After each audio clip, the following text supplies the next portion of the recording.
Nag-tricycle, meron kaming tricycle, hindi na niya pinadala sa iba. Siya na nagdala hanggang sa siya maging waiter. Suporta din naman, kami naman nabubuhay ng kahit papaano. At hanggang sa siya wala pa sa call center, siya parang wala, kontento na rin, para bagang siya kontento na rin sa buhay noon. Sinasabi sa kanya, parang yung hindi natin kailangan ng maginhawang buhay or whatever. Ang kailangan lang natin is yung masustain yung mga pangangailangan natin. Doon na-introduce nagbukas yung BPO dito sa Lipa. Well, nung una talaga, medyo mukhang nakakatakot. Nung sinubukan ko, maayos. Actually, madali naman makapasok if you have the skill. Actually, thankful ako. Kasi unang-una, sobrang hirap nung experiences ko ng paghaharap ng trabaho. Tapos kung makakakuha man ako ng trabaho, hindi naman ganun kalaki ang sweldo.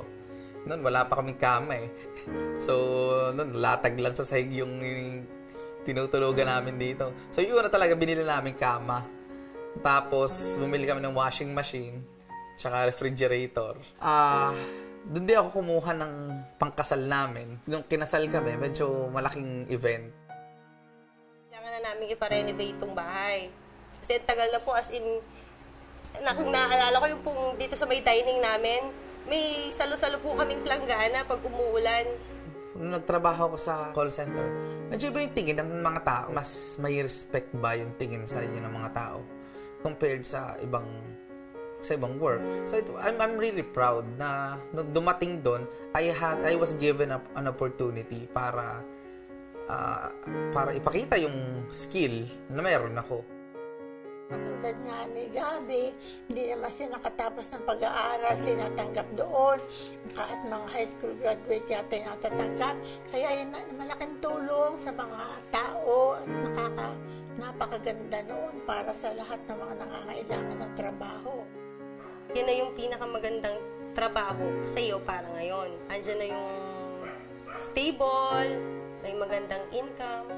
Sana lang magtuloy-tuloy. Kasi parang para sa akin, yung BPO, ikaw ang magsasawa, hindi ka pagsasawaan. Kasi wala akong masasabi sa kanya. Talagang ginagawa niya ang lahat para ako maging maligaya.